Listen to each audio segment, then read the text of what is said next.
7 × 8. 7 × 8 എത്ര? 56 5 7 35, 6 7 42, 7 7 49, 8 7 56. യെസ് 56. നീതുമോളെ 56 തന്നെ ആണോ? ഒന്ന് കാൽക്കുലേറ്റർ എടുത്ത് ഗുണിച്ചു നോക്കിട്ട് എഴുതുന്നതല്ലേ നല്ലത്. നീ മനക്കണക്കായിട്ട് എഴുതുന്നത് ചിലപ്പോ തെറ്റാണെങ്കിലോ?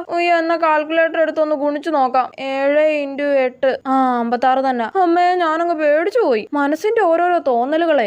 ഇനി 25 + 29. 5 9 14. ശിഷ്ടം 1. 2 2 4 1 5. 54. യെസ്. നീതുമോളെ 25 + 29 54 തന്നെ ആണോ? ചിലപ്പോ തെറ്റാണെങ്കിലോ? എന്നാ കാൽക്കുലേറ്റർ എടുത്തൊന്ന് കൂട്ടി നോക്കാം. 25 + 29. 54 തന്നെ. എന്റെ പൊന്നു മനസ്സെ, ഒന്ന് മിണ്ടാതിരിക്കുന്നുണ്ടോ? മനുഷ്യനിവിടെ ടെൻഷൻ അടിച്ചിട്ട് വയ്യ. അതിന്റെ ഇടയ്ക്ക് ഓരോ തോന്നലും കൊണ്ട് വരുന്നേ. എന്നാ ഞാൻ ഇനി ഒന്നും മനസ്സിൽ കൂട്ടുന്നില്ല. എല്ലാം കാൽക്കുലേറ്റർ കൂട്ടാം. അതല്ലേ നിനക്ക് വേണ്ടത്? 8 + 9 17. 5 + 5 10.